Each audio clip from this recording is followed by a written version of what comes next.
name is Leif Asmark Jensen. I was a little surprised when you suddenly in the debates start questioning, is this debate at all important? I've never been to a debate where some of the debaters start questioning if the topic is important or not. So I actually have a question. Can you give some examples of what you consider important in your life and then give us a reason why is that important at all? Well, I think here's some important questions. Should we do more to relieve suffering in the third world? Should we, in what way can our lives be said to be meaningful, to have a meaning? In what way is morality binding? Why should we be moral beings? These are important questions. Of course, you might then say, well, the question of God links to all these questions. But actually, that's one of the things I find really puzzling. I mean, hearing this explanation about how the world came about, why exactly does it show that morality is binding? That you ought to be a moral person?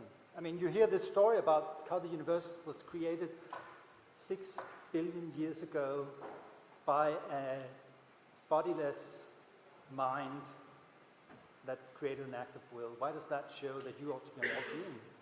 There's a large number of steps missing here. As we all, maybe you have an explanation, but I mean, I think that the question of why we ought to be moral beings is a very, very important one and has been discussed immensely in philosophy. Most philosophers who have discussed that question since Kant and before that have not resorted to the traditional view of saying that we ought to be moral beings because God has laid down the moral rules and he'll punish us if we are not moral beings. That's one traditional answer, of course, but it's an answer which most philosophers have not accepted, though of course some have, so it's a matter of controversy. But these are important questions. Yeah. So why do you think they're important? Why do you think it's important to minimize suffering in the third world? Why do you think it's important to have moral issues? Why? Well, now you're sort of imputing things I didn't say. I said it's an important question whether we should do it. Because, don't you think so? I mean, don't you think that's an important question? I'm asking you. I think it's important because, I think human suffering and human happiness is important. If you're asking me to give a kind of presuppositionless argument that terminates in the conclusion that human suffering is important, then I think that's actually pretty difficult. So I'm very convinced that human suffering is important, but it's hard to come up with a non-question begging argument that human suffering is important. And now you're smiling because now I need God. Yeah. No, I don't think so. I think this is a genuine philosophical issue that we ought to think about. And when we think about it seriously, then, I mean, I don't find myself consoled by trying to address that very important problems by simply saying there's this very obscure being that is explaining all this. Thank you. Anybody who doesn't think that the question of the existence of God is important, I think needs to take a heavy dose of French existentialist philosophy. Read the atheist French philosophers like Jean-Paul Sartre and Albert Camus, who thought that in the absence of God, life is absurd, without meaning, value, or purpose. I have never read a more poignant description of the human predicament than in the writings of authors like these. Or Friedrich Nietzsche, the 19th century atheist who proclaimed the death of God and predicted the advent of nihilism once this realization was widespread. I think these authors provide a very, very gripping analysis of the human predicament in the absence of God, and therefore it's just absolutely vital that each of us think hard about this question, because every day we wake up, we answer by how we live, whether or not we think objective moral values exist, there's meaning in life, there's purpose to my existence, and so forth. These questions are unavoidable. Thank you. And do we have another question over here? Yes? Good evening. I'm Morten. And yes, you just said that the question of whether God exists is an important one. Could you tip that? Oh, sorry. Yes. and an essential one. And I fail to see that. So I need you to enunciate a little more clearly. Okay, so I fail to see why is the question whether God exists an important or essential question. Could you give a dumbed-down version of why is that? Yeah, yes. Why is it important? Well, because let's assume that the God of Christian theism exists. That means that there is a creator of the universe who loves you, who is absolute goodness, and who wants to bring you into a relationship with himself forever, an inexhaustible, incommensurable good. It would be the fulfillment of human existence. It means there's a purpose for which you were created. God has a purpose for you to fulfill in this life. And it means that human beings are intrinsically morally valuable and that you have moral obligations to fulfill, such as loving your neighbor as yourself and helping to alleviate human suffering. So there are profound implications if this is true. Now, on the other hand, if atheism is true, then it's very hard to see why there's any purpose in life. On atheism, the universe is destined to extinction in the heat death of the universe. As the universe expands, all the stars and the galaxies will burn out, and matter will degenerate into black holes and dead stars. There will be no light, there will be no life, there will be no heat, only the corpses of dead stars and galaxies expanding into the endless night. It will be a universe in ruins. There is no purpose for which the universe exists, no purpose for which you exist. Moreover, there's no meaning to your life, ultimately. It doesn't matter what you do, because whatever you do will all end up the same, in extinction. And it's hard to see on naturalism why there would be any objective moral values, why people would have intrinsic value.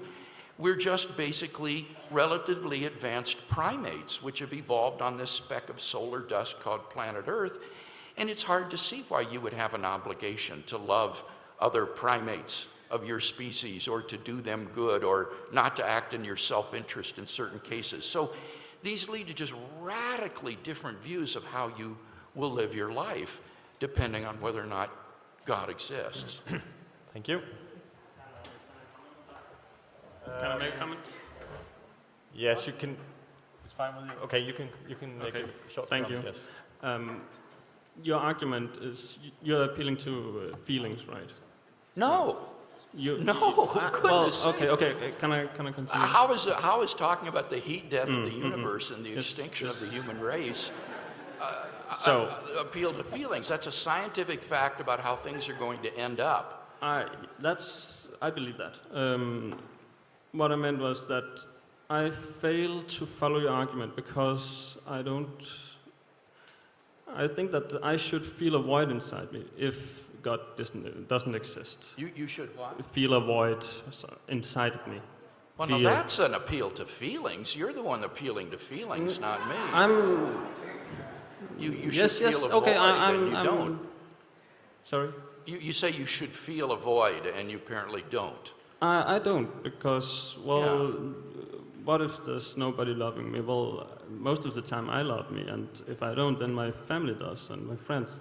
So I don't see the necessity for God through that. I should feel that there's a need for God. It seems to be your argument. I don't know. I mean, Nietzsche said that people may not feel the need for God because they can render themselves oblivious to this.